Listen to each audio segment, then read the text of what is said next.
जिसका मुझे था इंतजार वो घड़ी आ गई आ गई। राधे राधे दोस्तों, कैसे हैं आप सब? उम्मीद करते हैं आप सभी ठीक होंगे। तो फ्रेंड्स, आप सभी का बहुत बहुत स्वागत है इस प्यारे से प्लेटफॉर्म चंद्रस एकेडमी पे।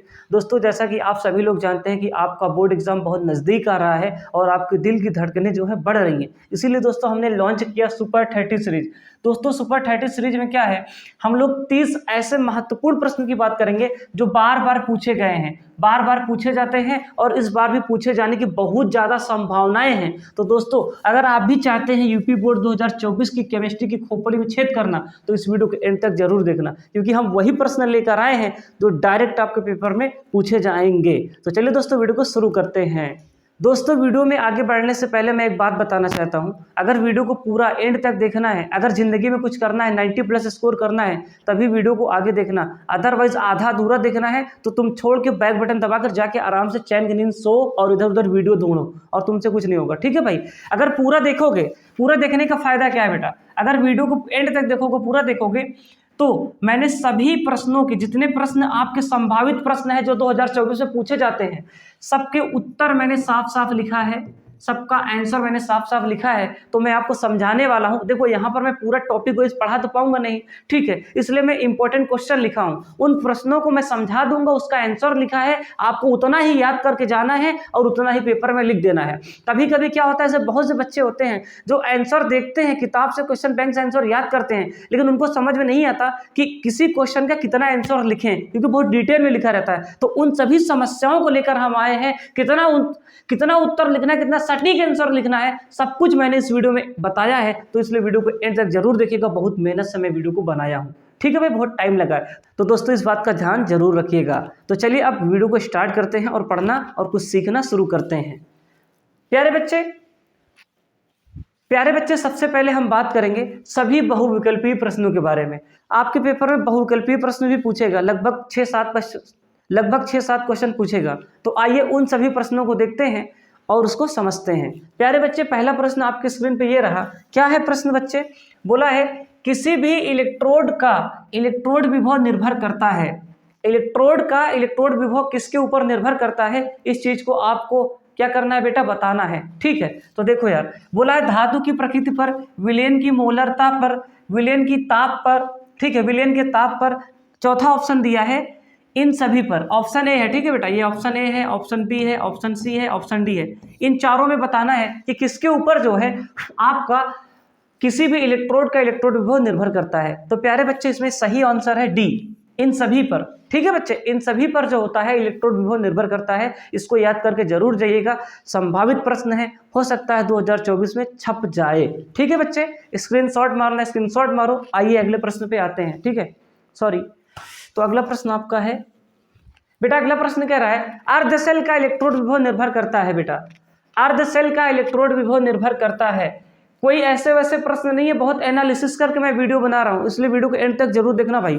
कह रहा है धातु की प्रकृति पर, विलयन में धातु आयनों की सांद्रता पर, ताप क्रम पर, सभी पर। तो बेटा ये भी ऑप्शन डी वाला ही सही है, सभी पर। ठीक है, जो अर्ध सेल का इलेक्ट्रोड विभव होता है बेटा, धातु की प्रकृति पर निर्भर करता है, विलयन में धातु आयनों की सांद्रता पर निर्भर करता है, तापक्रम पर भी करता है। ठीक है, तो इसलिए सही आंसर होगा इन सभी पर। तो याद करके जाइएगा इसको अच्छे से। ठीक है सर, आइए अगले प्रश्न पे आते हैं। बेटा आपका अगला प्रश्न क्या है? अगला प्रश्न कह रहा है वेग स्थिरांक ताप बढ़ाने पर बढ़ेगा, घटेगा, अपरिवर्तित रहेगा, इसमें से कोई नहीं। ठीक है बेटा, फटाक से कमेंट कर दो इसका सही आंसर क्या है। और सभी बच्चे, प्यारे बच्चे, आखिरी में ये भी कमेंट करेंगे कि उनके जो है कितने क्वेश्चन सही थे और उनको कितना याद था इसमें से। ठीक है बच्चे? ठीक है सर। अब देखो, अगर यहाँ पर बात करें वेग स्थिरांक ताप बढ़ाने पर, तो बढ़ेगा, घटेगा, अपरिवर्तित रहेगा और इनमें से कोई नहीं। तो बेटा बढ़ेगा। ठीक है, जब भी हम लोग क्या करते हैं, वेग स्थिरांक को ताप बढ़ाते हैं, तब क्या करता है, वेग स्थिरांक बढ़ता है। तो हमेशा याद रखिएगा, बढ़ेगा। ठीक है सर, आइए अगले प्रश्न पे आते हैं। प्यारे बच्चे, अगला प्रश्न क्या कह रहा है? अगला प्रश्न कह रहा है शून्य कोटि की अपक्रिया के लिए वेग स्थिरांक की इकाई है। शून्य कोटि की अपक्रिया के लिए वेग स्थिरांक की इकाई है। तो बेटा इस यहाँ पे क्या दिया है, देखो मैं यहाँ पे क्वेश्चन को समझा नहीं रहा हूँ, मतलब यहाँ पे मैं टॉपिक वाइज पढ़ाने नहीं आया हूँ, मैं क्वेश्चन बताने आया हूँ कि ये इंपॉर्टेंट है, इसका आंसर ये होगा, आप इसको रट लीजिए, याद कर लीजिए। अब भाई परीक्षा के अंतिम समय में आपको टॉपिक वाइज पढ़ाया नहीं जा सकता ना भाई। अच्छा सर, समझते हैं इतना। शून्य कोटि की अपक्रिया के लिए वेग स्थिरांक की इकाई है। तो बेटा शून्य कोटि की अपक्रिया के लिए वेग स्थिरांक का मात्रक है मोल लीटर इनवर्स समय इनवर्स, ठीक है, यानी कि आपका सी वाला है, मोल लीटर इनवर्स समय इनवर्स। इसको याद करके जाइएगा, ये मात्रक वाला सवाल बेटा, अरे बेटे मात्रक वाला सवाल पूछेगा, मात्रक वाला सवाल, ठीक है, मात्रक वाला सवाल पेपर में छपेगा, इसलिए इसको याद करके जाना अच्छे से, ठीक है सर। अब देखो, अब यहीं पे तुमको ये भी याद होना चाहिए कि प्रथम कोटि की अपक्रिया का मात्रक क्या होता है या ना, उसको तुम कमेंट में कर दो, प्रथम कोटि की अपक्रिया का मात्रक क्या होता है, शून्य कोटि का मैंने यहाँ पर लिखा है, ठीक है सर। देखो दूसरा सवाल है, प्रथम कोटि की अपक्रिया के लिए वेग स्थिरांक तथा अर्ध आयुकाल में संबंध है। बोला है प्रथम कोटि की अपक्रिया के लिए वेग स्थिरांक तथा अर्ध आयुकाल में संबंध है। बेटा बहुत आसान सवाल है, ये सबको याद होगा। टी हाफ इक्वल टू क्या होता है बेटा, 0.6932 अपॉन के, ठीक है, option A is the right answer, यानी कि अंजलि भाभी इज द राइट आंसर, ठीक है सर। आइए अगले क्वेश्चन पे आते हैं। बेटा अगला क्वेश्चन कह रहा है, निम्न में से किस धातु का गलनांक सबसे अधिक है, निम्न में से किस धातु का गलनांक सबसे अधिक है, तो बेटा डी वाला, ठीक है, टंगस्टन, ठीक है सर, ठीक है ठीक है ठीक है। आइए आगे आते हैं, इसको तो याद करना है, इनऑर्गेनिक है। फिर बोला है प्रतिचुंबकीय आयन है। बेटा प्रतिचुंबकीय आयन इसमें से क्या है, Cu+2, Fe+2, निकल+2, Zn+2। अभी मैंने इसको सॉल्व किया था, तो बेटा Zn+2 है, ठीक है, आप इसको सॉल्व कर सकते हैं। कैसे निकाला जाता है, प्रतिचुंबकीय आयन के निकालने के लिए हम लोग क्या देखते हैं, युग्मित और अयुग्मित इलेक्ट्रॉनों की संख्या निकालते हैं। अब ये कैसे निकालते हैं, इसका इलेक्ट्रॉनिक विन्यास लिखकर युग्मित और अयुग्मित इलेक्ट्रॉन निकालो और वहां पर पहचानो कि भैया ये क्या है, प्रतिचुंबकीय आयन है, ठीक है भाई, ठीक है सर, इसको याद करिए आराम से। अगर नहीं आता तो बताइएगा, बताएंगे, कमेंट कर दीजिएगा, ठीक है। देखो भाई अगला है, निम्न में कौन सा आयन उपसहसंयोजक यौगिक नहीं बनाता है। देखो मैं स्पीड में इसलिए करा रहा हूं ताकि वीडियो बहुत ज्यादा लंबी ना हो, ठीक है। बोला है निम्न में कौन सा आयन उपसहसंयोजक यौगिक नहीं बनाता है, तो बेटा इसमें से ऑप्शन ए से, ऑप्शन COCr+3 Cr+2 Na+, तो बेटा इसमें से Na+ सही है, ठीक है, ऑप्शन डी Na+ है, इसको आप याद करिए अच्छे से, ठीक है सर। अब बेटा इसका आपका जो है आखिरी सवाल है, बहुविकल्पीय प्रश्न है, ठीक है। तापमान से स्वतंत्र सांद्रता इकाई होती है, तापमान से स्वतंत्र सांद्रता इकाई होती है, नॉर्मलता, द्रव्यमान, आयतन प्रतिशतता, मोलरता। तो बेटा यहाँ पे आपका दिया है मोलरता, ठीक है, ऑप्शन सी। मोलरता जो होता है तापमान से स्वतंत्र इकाई होती है, सभी लोग अच्छे से समझ गए होंगे, तो इसको सभी लोग अच्छे से याद कर लीजिएगा। आइए अगले प्रश्न पे आते हैं, और बहुविकल्पी शायद ना हो, ठीक है, एक और बचा है, ठीक है। एक और क्या है बेटा, यहाँ पर ध्यान से देखें, यहाँ पर बोला निम्नलिखित में से कौन सा अणुसंघ गुणधर्म नहीं है, ठीक है बेटा, निम्नलिखित में से कौन सा अणुसंघ गुणधर्म नहीं है। फटाक से इसका आंसर कमेंट करिए आप सभी लोग। तो बच्चों इसका सही आंसर होगा परासरण दाब। क्या होगा बेटा, परासरण दाब, ठीक है, इसको याद करिएगा। अणुसंघ गुणधर्म, ये भी काफी इंपॉर्टेंट प्रश्न है, इसको याद करके जाइएगा। अणुसंघ गुणधर्म यानी कि कॉलिगेटिव प्रॉपर्टीज कौन कौन सी होती हैं, है ना, इसको अच्छे से याद करके जाइएगा। अब यहीं से आपका बहुविकल्पीय प्रश्न खत्म होता है। अब आपका होगा थ्योरेटिकल पार्ट। देखो बेटा ये हम सारे क्वेश्चन फर्स्ट बुक कर लेकर आए हैं। देखो फर्स्ट बुक में काफ़ी सारे थ्योरेटिकल क्वेश्चन होते हैं जो परिभाषाएं लिखने के लिए आते हैं। तो आज की इस वीडियो में हम उन सभी प्रश्नों को जिनमें परिभाषा लिखने के लिए पूछता है, उन सभी की खोपड़ी में छेद करेंगे और हमारे हिसाब से जो संभावित प्रश्न 2024 के लिए बहुविकल्पीय हो सकते थे वो मैंने आपके सामने रख दिए। इसको आप अच्छे से तैयार करके जाइएगा। और बेटा ये जो परिभाषा वाले प्रश्न होते हैं उन सभी की भी खोपड़ी में छेद करने वाले हैं। देखो ढेर सारे प्रश्न हैं, ठीक है, सारे के सारे जितने पूछे जा सकते हैं सब के सब यहाँ पर आपके सामने देखिए लिखे हैं। आप देखिए पूरे के पूरे लगे हैं, ठीक है, सबको मैं करवाने वाला हूँ, इसलिए आप वीडियो के एंड तक जरूर देखिएगा। वीडियो आपके लिए ही बनी है। तो आइए सबसे पहले प्रश्न को करते हैं, इसको भी थोड़ी देर बाद करेंगे, टेंशन ना लो, ठीक है, ताकि तुम्हारा इंटरेस्ट बना रहे। आइए थोड़ा सा अच्छे सवाल को करते हैं। बेटा आओ, सबसे पहले आपको मैं दिखाता हूँ, कहाँ गया यार, आओ, अबे क्या हो रही है, आ जाओ आ जाओ। सबसे पहले आइए इस प्रश्न को करते हैं हम लोग। प्रश्न क्या कह रहा है भैया, प्रश्न आपका कह रहा है विशिष्ट एवं मोलर चालकता में अंतर स्पष्ट कीजिए। बोला है विशिष्ट एवं मोलर चालकता में अंतर स्पष्ट कीजिए। तो ध्यान देंगे, इसको बहुत इंपॉर्टेंट प्रश्न है, इसको अच्छे से पढ़ के जाइएगा। आइए इसका उत्तर देखते हैं कि विशिष्ट एवं मोलर चालकता में अंतर स्पष्ट कैसे करेंगे। तो प्यारे बच्चे देखो, अगर थोड़ा सा मैं ब्राइटनेस कम कर देता हूँ, अगर आपको चमक रहा हो तो ठीक है बेटा, अभी क्या हो रही है,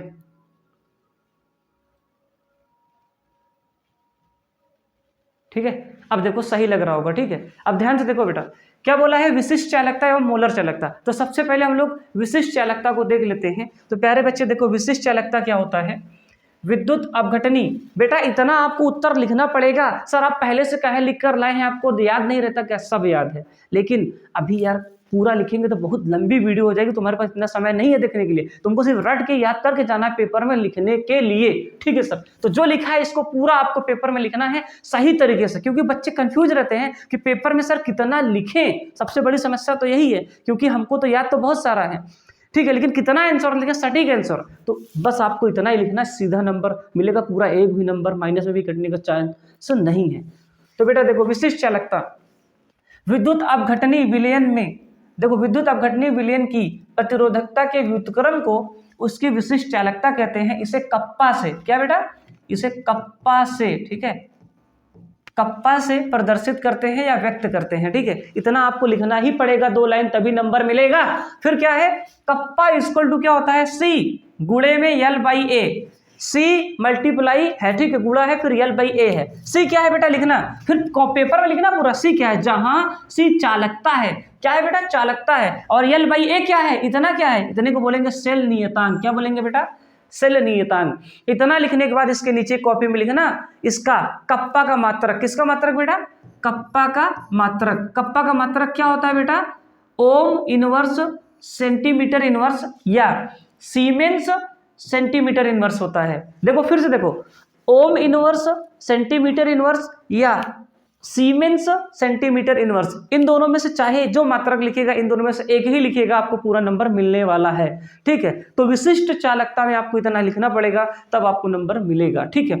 फटाक से स्क्रीनशॉट मारिए, फिर अगले पे आते हैं, क्योंकि इसी में 2 पूछा था। पहला क्या पूछा था बेटा, पहला विशिष्ट चालकता पूछा था, फिर दूसरा मोलर चालकता पूछा है। तो विशिष्ट चालकता ये हो गया आपका। आइए मोलर चालकता पे आते हैं।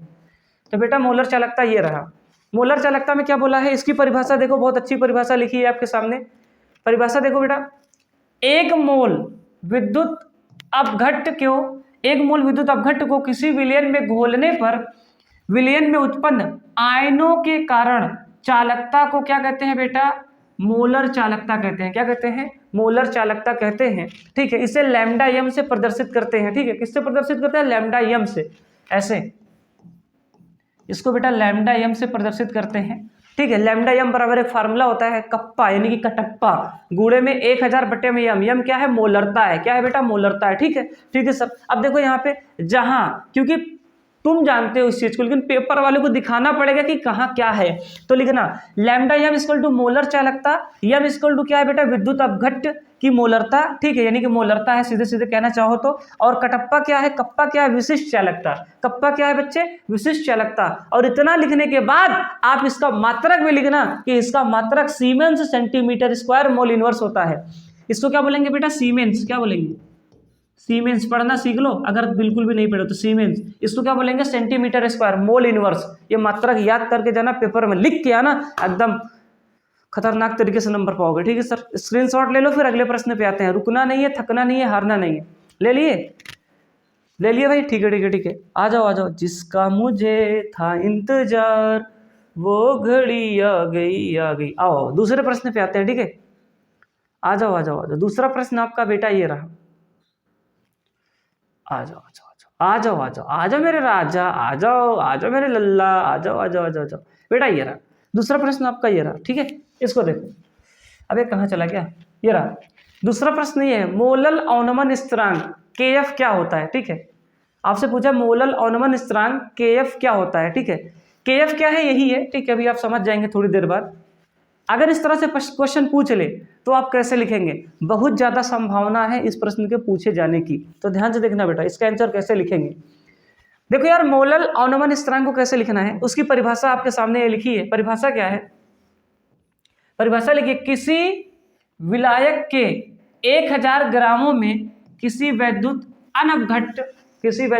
अनवघट्ट के 1 ग्राम मोल को घोलने पर उसके हिमांक में जो अवनमन होता है वह उस विलयन का मोलल ऑनमन स्थिरांक कहलाता है। क्या कहलाता है बेटा? मोलल ऑनमन स्थिरांक कहलाता है। अब तुम कहोगे सर इसको समझा दीजिए, तो भैया ये भाई 1 मिनट के समझे वाला टॉपिक ना हुआ, ये सब डिटेल में पढ़ा जाता है जब विलियन चैप्टर पढ़ा जाता है। तो अब परीक्षा से 10 दिन पहले तुम्हें क्या करना है, इसको याद कर लेना। बहुत आसान शब्दों में लिखा है, किताब में देखो चकरिया जाओगे, एकदम साफ साफ सुथरा लिखा है, इसको बेटा याद कर लो। उसके बाद देखो यहाँ पर KF बराबर मोलल ऑनमन स्थिरांक, KF क्या है? मोलल, ठीक है बेटा, मोलल ऑनमन स्थिरांक, ठीक है, बराबर क्या होगा? यम, स्मॉल यम है, गुणे में डेल्टा TF, गुणे में कैपिटल W, बटे में क्या होगा? 1000 गुणे में स्मॉल W, ठीक है, ये स्मॉल W है, ये स्मॉल यम है, डेल्टा TF है, कैपिटल W है, 1000 गुणे में स्मॉल W। अब देखो यहाँ पर क्या क्या है, स्मॉल यम को बोलेंगे विलेय का अणुभार, क्या बोलेंगे बेटा? विलेय का अणुभार।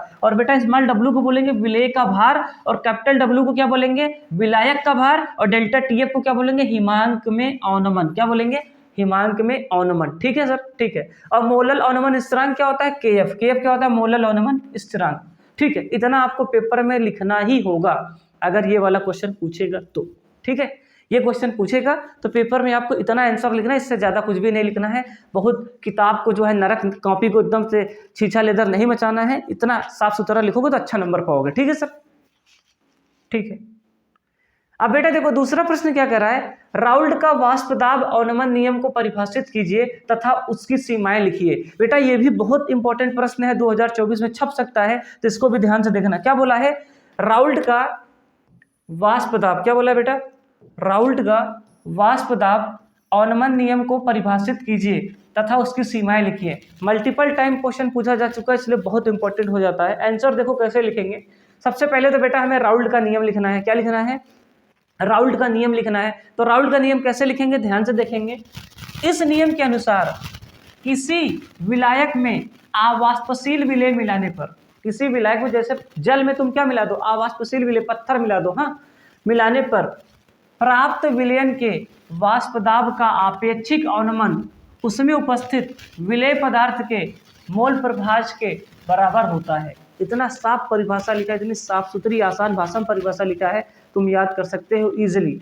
अब बेटा यहाँ पर एक सूत्र होता है P नॉट, इसको क्या पढ़ेंगे? P नॉट, क्या पढ़ेंगे? P नॉट माइनस PS बटे P नॉट। फिर से सुनो, P नॉट माइनस PS बटे P naught is equal to क्या आएगा? N upon N plus N, capital N, ठीक है, स्मॉल n। अब देखो ये सब है क्या बेटा? जहां P नॉट क्या है? विलायक का वाष्प दाब है, इसको क्या बोलेंगे? P नॉट को विलायक का वाष्प दाब बोलेंगे। विलायक का वाष्प दाब क्या होता है? जब चैप्टर पढ़ोगे तब समझ में आएगा। यहाँ पर महत्वपूर्ण प्रश्न कर रहा हूँ, इसलिए मैं बार बार याद दिला दे रहा हूँ, ठीक है। PS क्या है? PS का मतलब है बेटा विलयन का वाष्प दाब। क्या है बेटा? विलयन का वाष्प दाब। इस तरह से पेपर में लिखना भी पड़ेगा, जहां डाल के हेडिंग, ठीक है। और N क्या है? विलेय के मोल, और कैपिटल N क्या है? विलायक के मोल, ठीक है सर। इतना लिखने के बाद आगे क्या करना है? अब थोड़ा सा इसमें एक काम और करना है। जो फार्मूला यहाँ पर तुम लिखे हो, ये जो फार्मूला लिखे हो, इसी में अगर आपसे बोला जाए तनु विलयन के लिए, क्या बोला जाए बच्चे? तनु विलयन के लिए, उतना भी लिख दोगे तब भी नंबर आएगा। अगर थोड़ा सा और एडवांस कॉपी लिखना चाहते हो तो उसी में आगे लिख देना। तनु विलयन के लिए क्या होता है बच्चे? यहाँ पर N और N को मतलब इक्वल मान लिया जाता है। क्या मान लिया जाता है बच्चे? इक्वल मान लिया जाता है, इसलिए यहाँ पर N ही लिखा। मतलब होता क्या है, इसको आपको नेग्लेक्ट कर देना है, स्मॉल n को क्या कर देना है? नेग्लेक्ट कर देना है, ठीक है। वो अभी आपको समझना नहीं है, सिर्फ इतना लिख देना बस। तनु विलयन के लिए क्या कर देना? P naught minus PS upon P naught is equal to N upon, ठीक है, N, कैपिटल N। देखो यहाँ पे N प्लस था ना, इस वाले N को हटा दिया गया उस फार्मूले में। किसके लिए हटाया गया है? तनु विलयन के लिए, ठीक है। इतना लिख देना, मर्जी होगी तो, नहीं है तो मत लिखना। अगर कंफ्यूज हो रहे हो तो सिर्फ इतना ही लिख देना, ठीक है, उसको मत लिखना। अब देखो आपसे इसी क्वेश्चन में एक चीज और पूछा था, ये तो राउल्ट का नियम हो गया, पूछा है कि उसकी सीमाएं लिखिए। अबे उसकी सीमा के बारे में पूछा है, वो वाली सीमा नहीं, लिमिट के बारे में पूछा है। देखो सीमा कैसे लिखेंगे, आ जाओ।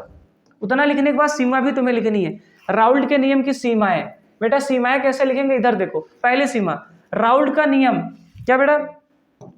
राउल्ट का नियम तनु विलयनों पर लागू होता है, इसको भी आपको याद करके जाना है। दूसरा क्या बोला है? यह नियम केवल अवाष्पशील पदार्थों के विलयनों पर लागू होता है, ठीक है सर। तीसरा क्या? यह नियम विद्युत अपघट्टों के विलयनों पर लागू नहीं होता है। इन तीनों सीमाओं को आपको याद करके जाना है, पेपर में पूछेगा क्वेश्चन तो उसको और इसको, मतलब इसको पूरा और भैया इसको लिखना ही पड़ेगा, तभी आपको नंबर मिलेगा। ठीक है सर, ठीक है ठीक है ठीक है ठीक है, अच्छे से लिख दीजिएगा। अगर आपको वीडियो अच्छी लग रही है, अगर हमारी मेहनत आपको अच्छी लग रही है तो वीडियो को लाइक करिएगा, चैनल पर नए तो सब्सक्राइब करिएगा, ठीक है, जिससे और मोटिवेट हो पाए। ठीक है, और आपके लिए हम और अगली वीडियो लेकर आए बच्चे। अगली वीडियो में हम क्या करेंगे, फर्स्ट बुक के जितने भी महत्वपूर्ण न्यूमेरिकल्स हैं, ठीक है, उन सभी को करवाएंगे, और जो एक आध दो टॉपिक होगा उसमें भी इसको जो है कवर कर देंगे। ठीक है, तो सुपर 30 सीरीज में आपको बिल्कुल मजा आ जाएगा। ठीक है सर, आओ अगले प्रश्न पे आते हैं। बेटा अगला प्रश्न क्या, मानक इलेक्ट्रोड विभव की परिभाषा एवं नट समीकरण लिखिए। 2 बार पढ़ो बेटा, क्या लिखा है, पढ़ो पढ़ो पढ़ो, 2 बार ही कम से कम पढ़ो। मानक इलेक्ट्रोड विभव की परिभाषा एवं नट्स समीकरण लिखिए। सर अब ये क्या होता है, मानक इलेक्ट्रोड विभव क्या होता है? हाँ, आइए इसकी परिभाषा लिखते हैं। और ये भी प्रश्न महा इम्पोर्टेंट है, ठीक है, महा इम्पोर्टेंट है, तो इसलिए इसको जरूर याद करके जाइएगा। ठीक है सर, देखो अब देखो यहाँ पे मानक इलेक्ट्रोड विभव क्या होता है, तो देखो सबसे पहले इसकी परिभाषा लिखना, जैसे लिखी है। परिभाषा क्या है, 25 डिग्री सेल्सियस ताप पर जब किसी धातु को उसके किसी लवण के 1 मोलर विलयन में से 1 विलयन में, है ना, 1 मोलर विलयन में डाला जाता है तो विलयन में धातु एवं धातु आयनों के मध्य उत्पन्न विभवांतर को उस धातु का मानक इलेक्ट्रोड विभव कहते हैं। ठीक है बेटा, और सबसे जरूरी चीज, इसे E0 से व्यक्त करते हैं या प्रदर्शित करते हैं। और जरूरी चीज ये भी है कि इसका मात्रक बेटा वोल्ट होता है। क्या होता है? वोल्ट होता है। तो इतनी परिभाषा आपको लिखना है। ठीक है भाई, नोट कर लो, ये परिभाषा लिखना है आपको पेपर में, अगर ये सवाल पूछ ले तो। अगर ऐसा सवाल आएगा जिंदगी में कभी भी, तो ये परिभाषा हमें लिखनी ही पड़ेगी। अच्छा सर, ठीक है। अब देखो यहाँ पर क्या है, उसी में आपसे 2 चीज पूछा था, मानक इलेक्ट्रोड विभव पूछा था और क्या पूछा था, नट समीकरण पूछा है। अब नट समीकरण पूछा है तो ये क्या होता है सर, एक ही सवाल में 2 सवाल पूछ लिया है, यही तो खास बात है बोर्ड एग्जाम की। अच्छा सर, अब देखो अगर नट समीकरण पूछा है तो इसका आंसर कैसे लिखेंगे बेटा, तो ध्यान से देखना, यहाँ पर बोला है वह समीकरण, क्या बोला है बेटा, वह समीकरण, ठीक है, वह समीकरण जो किसी धातु इलेक्ट्रोड के इलेक्ट्रोड विभव का उस धातु के लवण विलयन की सांद्रता तथा ताप के साथ परिवर्तन व्यक्त करती है, उसे क्या बोलते हैं, नट समीकरण बोलते हैं। आप मन से, ठंडे मन से 2 बार पढ़ेंगे तो परिभाषा आपको समझ में आएगी। नहीं आए तब भी इसको याद करके बोर्ड एग्जाम इतना लिखना है। अरे इतना लिखोगे तभी तो नंबर पाओगे ना यार, आए या ना आए आपकी उसका मुद्दा नहीं है, समझ में आना है कि नहीं आना है, इसको याद करना है, लिखना है पेपर में। ठीक है सर, ठीक है ठीक है ठीक है, आ जाओ मैं तुमको एक बात बताता हूँ। अब देखो, मान लो कोई एक रासायनिक अपक्रिया है, ठीक है, जिसमें एक धातु है, क्या है बेटा, धातु, यम क्या है, मेटल, धातु है, इसकी ठोस अवस्था, सॉलिड स्टेट है, इसलिए यस लिखा है।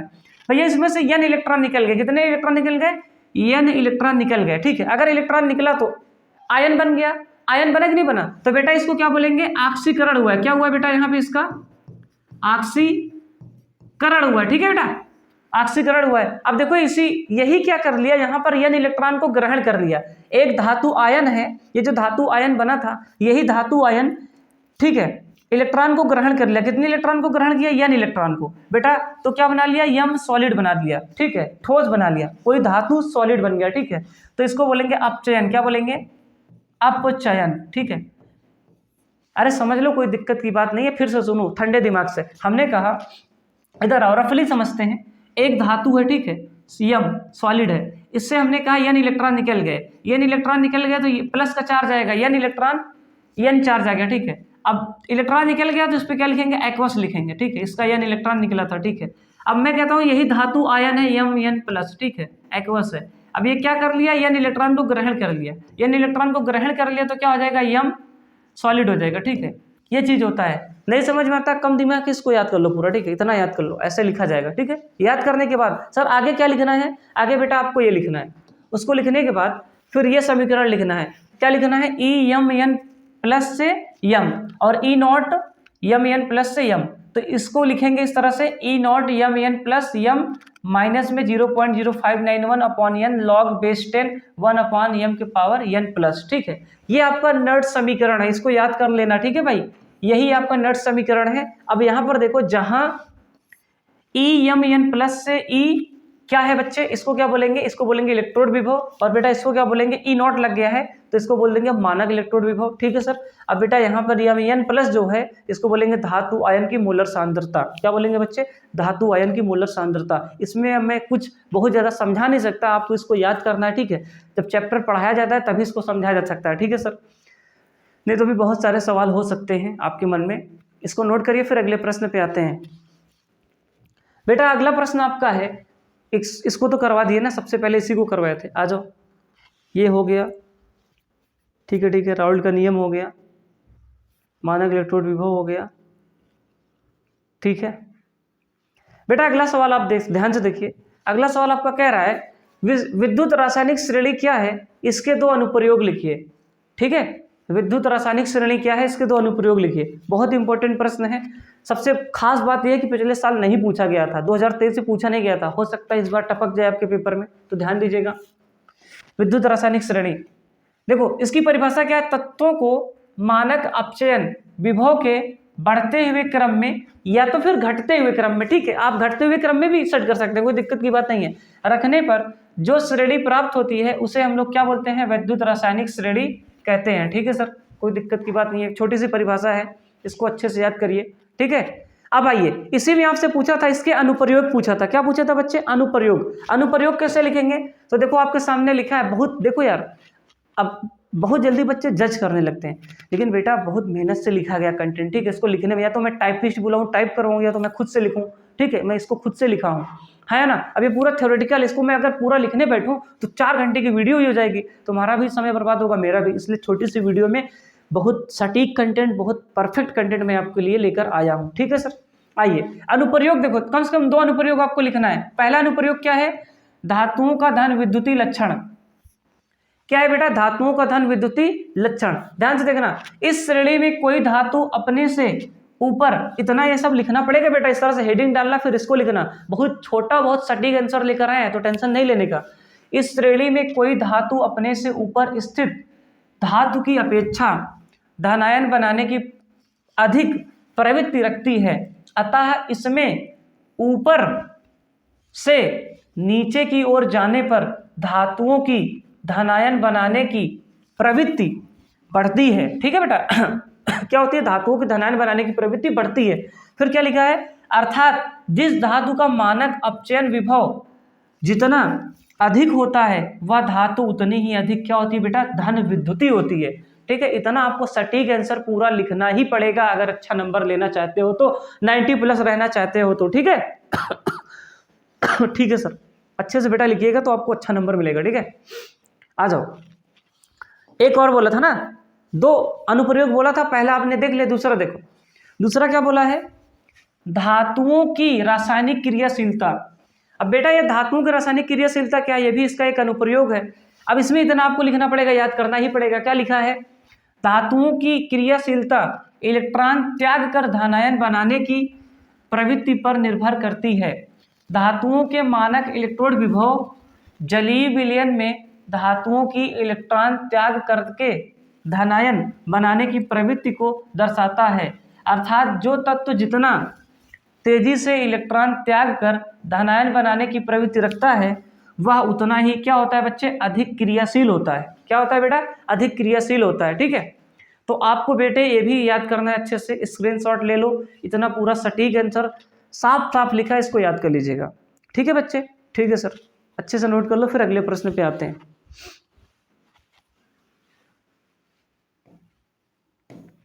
यहाँ तक ये हो गया, ठीक है, सारे के सारे हो गए ये सब। एक और बचा होगा इसमें, मैंने नहीं करवाया था अभी, ये ठीक है, इधर दे। अब अगला सवाल आपका है, वान ठाप गुणांक पर संक्षिप्त टिप्पणी लिखिए। बहुत इंपॉर्टेंट सवाल है, ठीक है, तो ध्यान से देखिएगा, आपको अच्छा लगेगा, वेरी इंपॉर्टेंट। आ जाओ, इसका आंसर लेते हैं वान ठाप गुणांक पर। बेटा वान ठाप गुणांक क्या होता है, ध्यान से देखना। देखो यहाँ पर आपको देखना है, इसकी परिभाषा लिखिए, इसको आप अच्छे से पढ़िएगा। मैं एक बार पढ़ के सुना देता हूँ, हो सकता है मेरी राइटिंग ना समझ में आ रही हो। तो देखो क्या लिखा है, समअणुक सांद्रण वाले विद्युत अपघट्ट तथा विद्युत अनपघट्ट के विलयनों की तुलना करने पर यह ज्ञात होता है कि विद्युत अपघट्ट पदार्थों के विलयनों के अणुसंख्य गुणधर्म विद्युत अनअपघट्ट पदार्थों के विलयनों की अपेक्षा अधिक होते हैं। ठीक है, कम से कम 2 से 3 बारी पढ़ो, याद हो जाएगा, और अच्छे से लिखकर प्रैक्टिस करो। ठीक है, अब देखो एक चीज याद रखना, इसको आई से, वन हाफ गुणांक को आई से प्रदर्शित करते हैं। इसका एक फार्मूला होता है असामान्य अणुसंख्य गुणधर्म बटे में सामान्य अणुसंख्य गुणधर्म। ठीक है, अब याद रखना आई को ही क्या कहते हैं, वन हाफ गुणांक कहते हैं। क्या कहते हैं, आई वन हाफ गुणांक कहते हैं। इसलिए इसको इतना याद करके जाइए, अगर वन हाफ गुणांक पूछेगा तो आप इसका आंसर लिख दीजिएगा। ठीक है सर, ठीक है ठीक है ठीक है, अच्छे से इसको देखो। फिर आगे आते हैं, फिर और 1-2 क्वेश्चन करते हैं। बेटा अगला प्रश्न आपके स्क्रीन पे है, ध्यान से देखिएगा, बहुत इंपॉर्टेंट प्रश्न है। फिर से मैं कहना चाहूंगा बहुत ज्यादा इंपॉर्टेंट है। क्वेश्चन क्या है, विद्युत अपघटन का फैराडे का प्रथम नियम लिखिए। यानी कि फैराडे का प्रथम नियम पूछा है। आप इसको बेटा जो है फिजिक्स में भी पढ़े होंगे। कहाँ पर पढ़े होंगे बेटा, फिजिक्स में भी पढ़े होंगे, लेकिन केमिस्ट्री में भी पूछा जाता है। तो ध्यान से देखिएगा, इसका आंसर कैसे लिखना है, प्रॉपर आंसर लिखा है। आइए मैं इसको पढ़ के समझाता हूं और आपको इसको पूरा इतना याद करना है। क्या बोला है, इस नियम के अनुसार, क्या बोला बच्चे, इस नियम के अनुसार किसी विद्युत अपघट्ट के विलयन में विद्युत धारा प्रवाहित करने पर उसके विद्युत अपघटन से किसी इलेक्ट्रोड पर मुक्त हुई पदार्थ की मात्रा प्रवाहित होने वाली विद्युत धारा की मात्रा के समानुपाती होती है। ठीक है भैया, ये परिभाषा है, साफ साफ लिखिए, अच्छे से इसको याद करिएगा। फिर इसमें क्या बोला गया है कि यम इक्वल टू जो है, यम स्मॉल यम है, डायरेक्टली प्रोपोर्शनल है, समानुपाती है किसके, यहाँ ये वाली लाइन पढ़ो, पदार्थ की मात्रा, यम क्या है, पदार्थ की मात्रा है। ठीक है, किसके, प्रवाहित होने वाली विद्युत धारा की मात्रा क्या होता है, समानुपाती होता है। तो देखो यम डायरेक्टली प्रोपोर्शनल क्यों होगा, यहाँ से इसको समानुपाती का चिन्ह हटाएंगे तो जेड आएगा, एक नियतांक आएगा। क्या आएगा, जेड एक नियतांक आएगा। ठीक है सर, अब देखो सब लोग जानते हैं कि हम लोग क्या लिख सकते हैं, Q बराबर IT लिख सकते हैं। फिजिक्स में पढ़ो ना, Q बराबर IT, तो यहाँ से हो जाएगा Z, M equal to Z into IT। ठीक है, जेड इंटू क्या हो जाएगा, IT। अब यहाँ पर जेड क्या है, जेड एक रासायनिक तुल्यांक है, और बच्चे क्यों क्या है, क्यों आपका आवेश है कूलाम में। ठीक है, धारा क्या है भैया, I क्या है, धारा है एम्पियर में, समय क्या है, T क्या है, समय है, और एक इसमें है बच्चे सेकेंड में, T समय है और बच्चे सेकंड में लिया जाएगा, और यहाँ पर आई जो है धारा है एम्पियर में लिया जाएगा, क्यों आवेश है कूलाम में लिया जाएगा। ठीक है सर, इतना हमको याद हो गया, कोई दिक्कत की बात नहीं है। ठीक है सर, आइए अगले प्रश्न पे आते हैं। अच्छे से नोट कर लेना भाई, बहुत मेहनत से बनाई जा रही है वीडियो, है ना, जिससे आपको फायदा मिल सके सीधे। अब मैं यहाँ नोटंकी करने नहीं आया हूँ कि मैं आपके सामने डांस करूँ तो आपको अच्छा लगे, इसलिए पूरी वीडियो देखोगे। मैं कम समय में आपको ज़्यादा फायदा दिलाना चाहता हूँ, है ना। पढ़ने वाले बच्चे इसको फॉलो करेंगे एंड तक, बाकी है मैं क्या ही बताऊं। अगला क्वेश्चन है, तापीय गुणांक क्या है, अपक्रिया के वेग से इसका क्या संबंध है। ये भी प्रश्न पूछा जा सकता है आपके बोर्ड एग्जाम में। ठीक है, तापीय गुणांक से, तो ध्यान से देखना बेटा। तापीय गुणांक की परिभाषा ये आपकी स्क्रीन पे लिखी है। क्या कह रहा है, थोड़ा ध्यान से देखेंगे। कह रहा है किसी अपक्रिया के 2 तापों के 10 डिग्री सेल्सियस अंतराल पर वेग स्थिरांक का अनुपात तापीय गुणांक कहलाता है। अब इन दोनों के बीच में 10 डिग्री सेल्सियस का अनुपात नहीं है, तो तापीय गुणांक बराबर क्या होगी, परिभाषा, सूत्र क्या होगा, 35 डिग्री सेल्सियस ताप पर वेग स्थिरांक, और बटे में क्या 25 डिग्री सेल्सियस ताप पर वेग स्थिरांक। ठीक है बेटा, परिभाषा बहुत अच्छी लिखी है। एक चीज और याद रखना, जो पेपर में तुम्हें लिख देना है, एग्जामिनर खुश होकर नागिन डांस करके तुमको नंबर दे देगा। क्या है, तापीय गुणांक बढ़ने पर अपक्रिया का वेग क्या होता है, बढ़ता है। इतना लिखोगे झमाझम एग्जामिनर नंबर देगा, 2 से 3 नंबर पा जाओगे। ठीक है सर, फटाक से नोट कर लो बेटा। अगला क्वेश्चन आपके सामने ये रहा। अगला क्वेश्चन कह रहा, प्रथम कोटि की अपक्रिया के वेग स्थिरांक के लिए इकाई तथा व्यंजक लिखिए। प्रथम कोटि की अपक्रिया के लिए क्या बोला है बच्चे, अपक्रिया के वेग स्थिरांक के लिए इकाई तथा व्यंजक लिखिए। सवाल देखो, आंसर बेटा तुम्हारा ये रहा। अबे यार कितने मच्छर हैं यहाँ पे, बहुत छोटा सा है, 2 नंबर में कम से कम पूछेगा। प्रथम कोटि की अपक्रिया के लिए वेग स्थिरांक क्या होता है बेटा, K equal to 2.3032/T half. T half ऐसे लिखा है बच्चे, टी हाफ ये 1/2 है। ठीक है, इसको टी हाफ बोलेंगे, टी हाफ log A/A-x, इतना लिख देना बेटा। उसके बाद K का मात्रक पूछा है, तो बेटा K का मात्रक क्या होता है, सेकेंड इनवर्स या मिनट इनवर्स। ठीक है, सेकेंड इनवर्स या मिनट इनवर्स, इतना लिख दोगे तो बच्चे पूरा नंबर मिल जाएगा। ओके सर, आइए अगले प्रश्न पे आते हैं। बेटा अगला प्रश्न कह रहा है, निम्न पर संक्षिप्त टिप्पणी लिखिए। विशिष्ट वेग स्थिरांक और सक्रिय ऊर्जा लिख लो बेटा, छपेगा। ठीक है, छपेगा, वेरी इंपॉर्टेंट क्वेश्चन।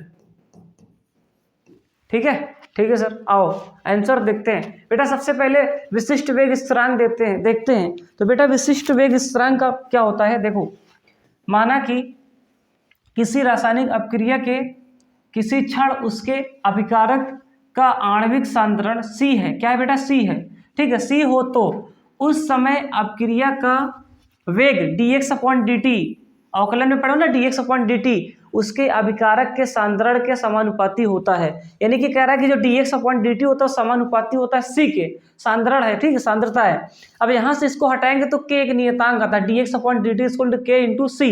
ठीक है सर। अब बेटा k क्या है, वेग स्थिरांक है। क्या है, वेग स्थिरांक है। ध्यान से देखो, तुमसे पूछा क्या है, विशिष्ट वेग स्थिरांक, और यहाँ पे तुम निकाले क्या हो, वेग स्थिरांक। रुको जरा सब्र करो, अब इसमें थोड़ा सा चेंज करते हैं। चेंज क्या करते हैं कि यहाँ पर C की सांद्रता हम 1 मान लेते हैं। क्या मान लेते हैं, 1 मान लेते हैं। तो देखो आगे हमने क्या किया है, यदि C = हम 1 पुट कर दें, अगर इसी फार्मूले में हम C = 1 पुट कर देंगे तो dx/dt = k आएगा। क्या आएगा बेटा, dx/dt = k आएगा।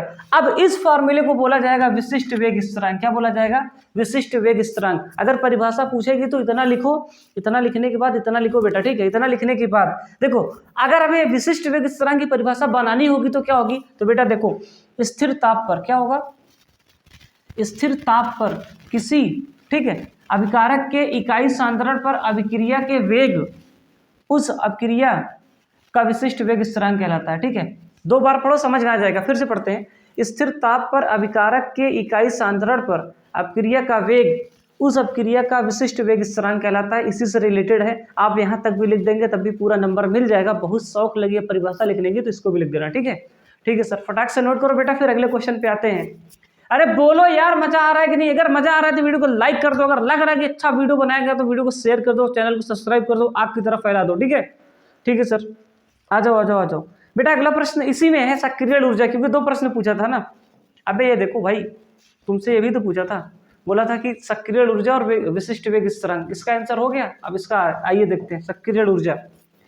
सक्रिय ऊर्जा का क्या होगा बेटा, अभिकारक अणुओं के संघट्ट से प्राप्त ऊर्जा की वह अतिरिक्त मात्रा जो अपक्रिया को संपन्न कराने के लिए पर्याप्त होती है तथा उसके फलस्वरूप उत्पाद बनते हैं, सक्रिय ऊर्जा कहलाती है। बेटा परिभाषा को सही से याद करना, ठीक है, अच्छे से याद करना।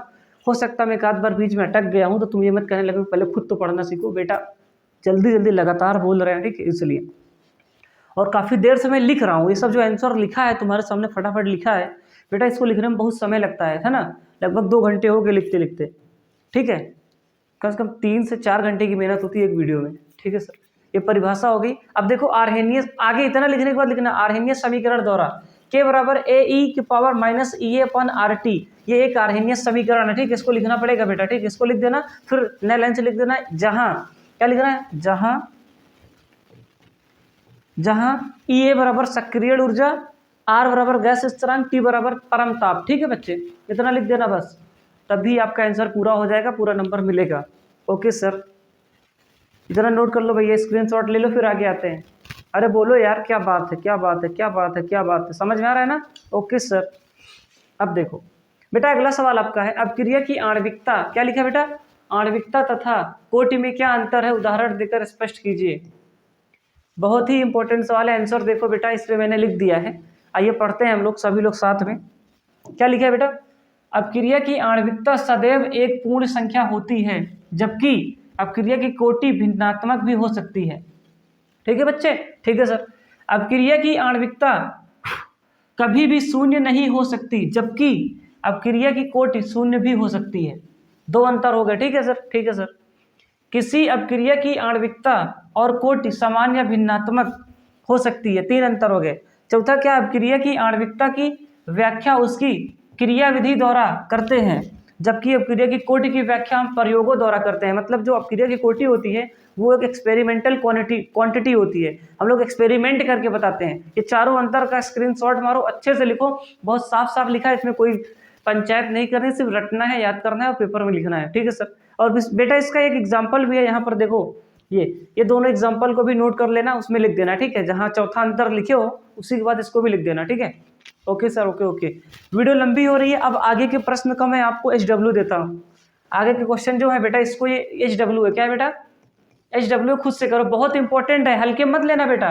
जितने क्वेश्चन अभी मैं स्लाइड में दिखाऊंगा सब शुरू से लेके अंत तक वेरी वेरी इंपॉर्टेंट, ठीक है, वेरी वेरी इंपॉर्टेंट। HW खुद से करना। आर्हेनियस समीकरण द्वारा, क्या लिखा है, आर्हेनियस समीकरण दीजिए, अपक्रिया की सक्रिय ऊर्जा आरेख विधि कैसे ज्ञात करें।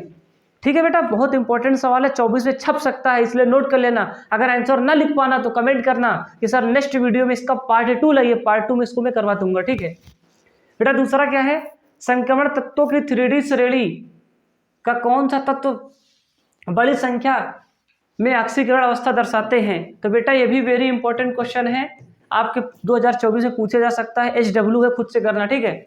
नहीं आएगा, नहीं लिख पाओगे, कितना आंसर लिखना कितना नहीं लिखना है तो कमेंट करना। सभी लोग अगर कमेंट करोगे, वीडियो को शेयर करोगे, एक टारगेट फिक्स करो, तब जो है मैं इसका आंसर लेकर आऊंगा। और हाँ, पार्ट 2 में मैं सभी महत्वपूर्ण न्यूमेरिकल भी करवाऊंगा।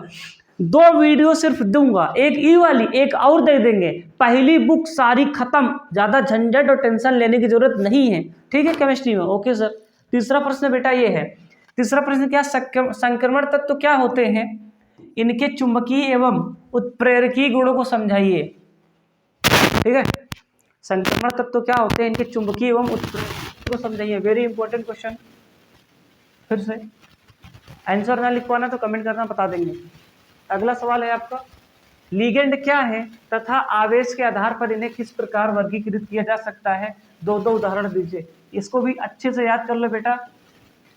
और ये होता है आज का हमारा टारगेट कंप्लीट। सारे क्वेश्चन मैंने बता दिए, अब इसके और क्वेश्चन नहीं है बेटा। आप लोग क्या करिएगा, इन सभी क्वेश्चन को अच्छे से तैयार करिएगा। जो मैंने लिखवाए हैं उसको याद करो, जो नहीं लिखा गया इसको आंसर खुद से ढूंढ के लिखने का प्रयास करो, तब आपको अच्छा लगेगा, आप जीवन में खुश रहेंगे, अच्छा परफॉर्म कर पाएंगे। तो अगर आपको वीडियो अच्छी लगी तो वीडियो को लाइक करना, चैनल पर न हो तो सब्सक्राइब करना। अब अंत में जाते जाते मैं आपको एक बात बताना चाहता हूँ जो मेरे दिल में काफ़ी दिन से है। अगर आप कुंडा से हैं, लोकल के हैं, तो थोड़ा सा ध्यान देंगे बच्चे। ध्यान क्या देंगे, अगर आप भी चाहते हैं इस तरह अपना बढ़िया रिजल्ट लाना, दिखाई दे रहा है, अगर भैया आप भी ऐसा चाहते हैं अपना रिजल्ट लाना इस तरह से पढ़ के, तो ये बच्चे भी इसी तरह पढ़े हैं, आप देख सकते हैं, और बेहतरीन नंबर लेकर आए 94.6%, 87, 87, 87, 80, मतलब 80 से नीचे किसी का है ही नहीं। तो आप लोग थोड़ा सा मेहनत करेंगे तो आपको भी ऐसा कुछ जीवन में मिलेगा देखने को, ठीक है। तो आप लोग अच्छे से पढ़िए। और हाँ, अगर जो हमारे लोकल कुंडा के हैं अगर वो देख रहे हैं तो भैया उनके लिए मैं एक चीज़ कहूँगा, क्या कहूँगा कि भैया नया बैच प्रारंभ हो गया है जनवरी से, तो जल्दी से ये एडमिशन क्लोज हो जाएगा, क्योंकि भाई सीट फुल हो गई है, लगभग सीट फुल हो जाएगी बहुत जल्द। इस तरह बच्चे प्यार दिखा रहे हैं, सपोर्ट कर रहे हैं। हमारे यहाँ नए बैच में भी फिर मज़ा नहीं आएगा, ठीक है, सीट फुल हो जाएगी, इसलिए सभी लोग आइए जल्दी से। नया बैच प्रारंभ हो गया, टॉपर इंस्टीट्यूट, जगह आपका क्या है, एड्रेस शिवपुरम मंदिर जेपी स्कूल, ठीक है, यही अपनी कोचिंग चल रही है। नंबर आपका ये है, तीनों पे संपर्क कर सकते हैं। बहुत सारी सुविधाएं हैं, बहुत सारे बच्चे एडमिशन ले चुके हैं, तो आप भी आइए, अपना एडमिशन सुनिश्चित करिए और अच्छे से पढ़िए, ठीक है बच्चे। आज के लिए इतना ही। अगर आपको वीडियो अच्छी लगी तो लाइक, चैनल को सब्सक्राइब, शेयर करिए। थैंक यू सो मच, मिलते हैं किसी नेक्स्ट वीडियो में। राधे राधे।